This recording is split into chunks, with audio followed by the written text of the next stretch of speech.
Hello everyone! Thank you for tuning into my channel. And if you're new here and if you're returning, great! I'm so happy to have 25 people who are willing to watch me. Now, I know I missed last week's episode on a lot of stuff, but I have been busy doing college stuff. And I know you probably noticed I did my hair since last time, but that's beside the point. Today I decided to do, since Thanksgiving is coming up, a review on an episode of a show called As Told by Ginger. Now, for those of you who don't remember, or if you were born after the year 2000 and you were too young to know, As Told by Ginger was a TV show about a girl in middle school along with her two best friends trying to go through life and popularity and basically growing up, which ahead of its time. When I watched it, I was about 4 to 6 years old. I didn't remember much of it except for a episode that basically taught you about how if you want, you don't have to depend on a relationship to find happiness and just find the right person. But we'll review that in another video. Since Thanksgiving is coming up, I'm actually going to be reviewing episode called Losing Nana Bishop. And I just watched it recently, and the reason why I'm actually reviewing it is because last year my Aunt Kiki died from cancer. And she's usually one of the big contenders in charge of our Thanksgiving meals. And after watching the episode, I completely felt how the character Dodie went through losing her grandmother. I felt the similar pains that happened so suddenly, sometimes doing what she loved. Both characters did what they were doing when they died, and it was in an inopportune place for them to die, at least not peacefully. I also knew what it's like to go through the funeral and trying to keep it together in the worst situations. So, excuse me for a moment. So here it is, my review on Dodie's grandmother's death, Losing Nana Bishop. Enjoy. On the other side. Ginger's house, where she, her mom, Dodie, and Macy are tracking for rats. Dodie is the one we'll be talking about this week, the girl with the blonde pigtails. Don't worry, you'll learn to hate her. Anyway, their mom interrogates her little brother Carl, who's known for doing weird stuff in the name of animal welfare and quick schemes. So, this week they're trying to become escape artists. And they buy different stuff so they can learn how to escape from them and make a bunch of money. Yeah, they're that kind of kids. Anyway, the three are downstairs when Dodie gets a call from her mother telling her that her grandmother died.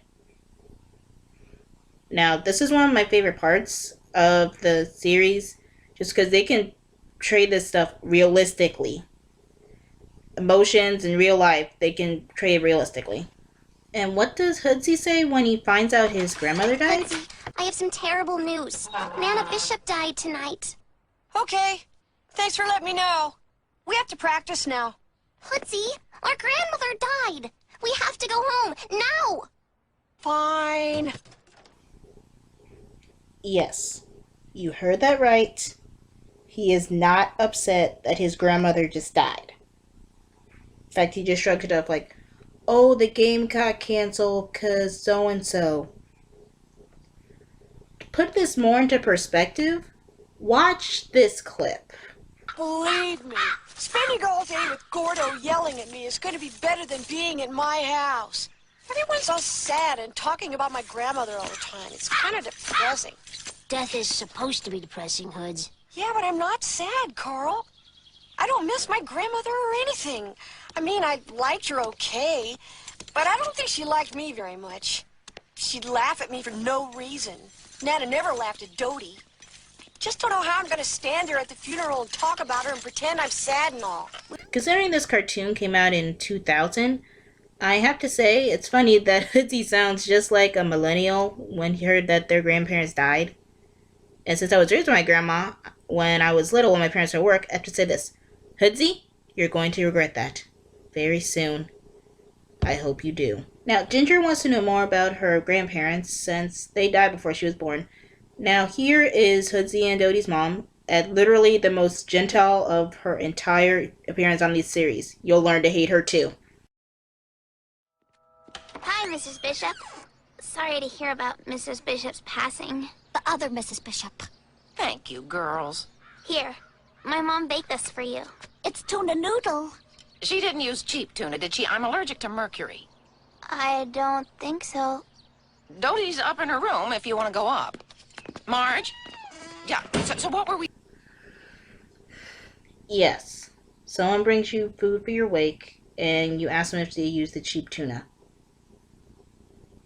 Considering she also blamed the Fowley family for causing her stress in an imaginary hallucination, and yells at children all the time for their slightest mistakes. Yeah, she's that kind of mom. An adult, and she's in her 40s. This is our future. Don't make this future happen. Anyway, Hoodsie doesn't give a crumb about his grandma until his mom invites him to speak at the funeral. Dodie reminisces with her friends about things her grandma did, like tell her to wear her pigtails, show them a picture, and as her dad walks in to help choose which dress his mother should wear. To be honest, he is the one taking it the worst, and I can understand because it was his mama. And as she talked, Ginger says that the talk about Grandma Bishop actually helped her try to figure out her own family history, so she calls the one person who knows the most about her grandma, her dad. Now, Ginger's parents have been divorced since she was 3, and she doesn't really have a lot of memories of her dad, so one of her things was to try and recollect with him, and this probably seems like one of the best ways.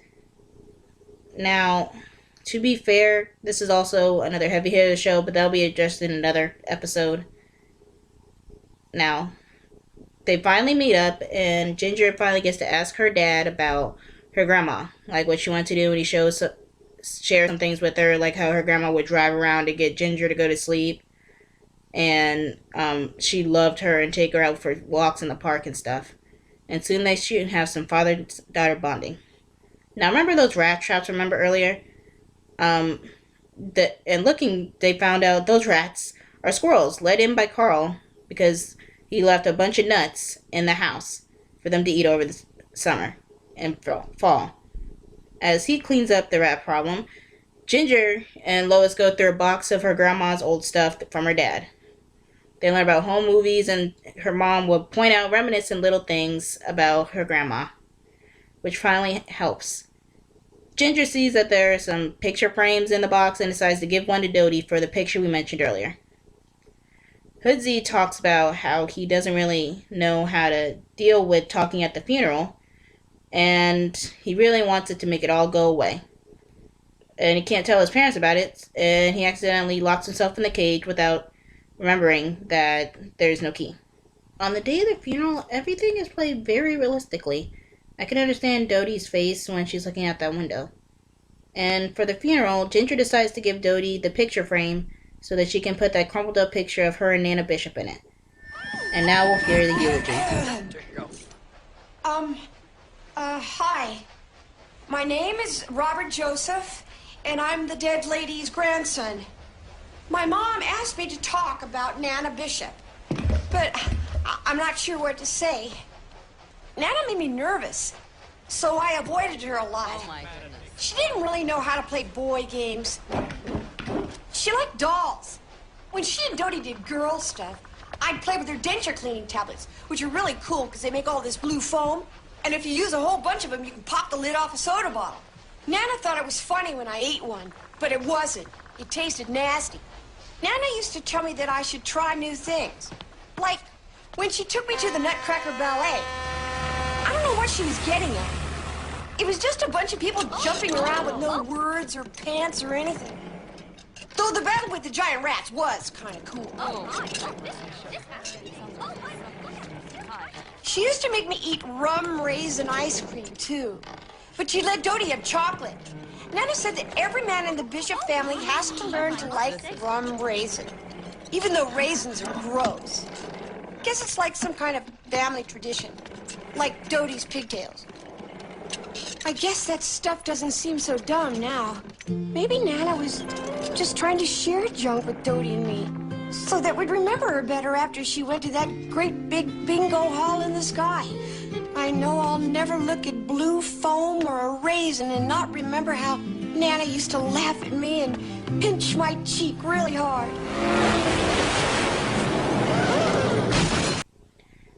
And that sums it up in a nutshell. Now, to be fair, I applaud Hoodsie for coming to this realization. And near the end of it, I can kind of feel it myself, since I wasn't really sure what to say about my Aunt Kiki. I knew that she was really good at making macaroni and cheese and potato salad, and she loved puzzles, and my Nana especially. Oh no, don't worry, my Nana is still alive. She's a vibrant, wonderful lady that we all love. And just hearing him give that wonderful eulogy, as earlier Macy accidentally knocked a wheel loose on the casket because she's never seen a dead body before. To be able to stay calm and explain all these wonderful stories about his grandma, I feel like that pretty much centers on the lesson that we really need to learn and cherish during Thanksgiving. Be thankful for what we have, who we have with us, who's celebrating with us, and not to just dwell on some of the boring stuff, but also dwell on things that you have while you still have it before it's gone. But please, for the life of me, don't have a funeral on a boat unless the casket is well secured. But I'm getting off topic. All in all, this was a pretty good episode. They had some slight gags. The subplots and the main plot actually work well intertwining together. And we could still have some nice memories of the people on the show in the past. Especially as the Fowley family and Hoodsie look over all the old family videos. And the head on the lamp explains a lot about Carl. And Lois now goes to cut them out of their shackles and chains as Ginger gives us our final words of the story. Hoodsie's eulogy made me think a lot about my family. About how sometimes your family can make you really mad or feel bad and make it hard to see the good things about them. But then one day, they're gone, and all you have left are the memories. And you see all those good things in a new light. And you wish that you had pointed them out a little more often along the way.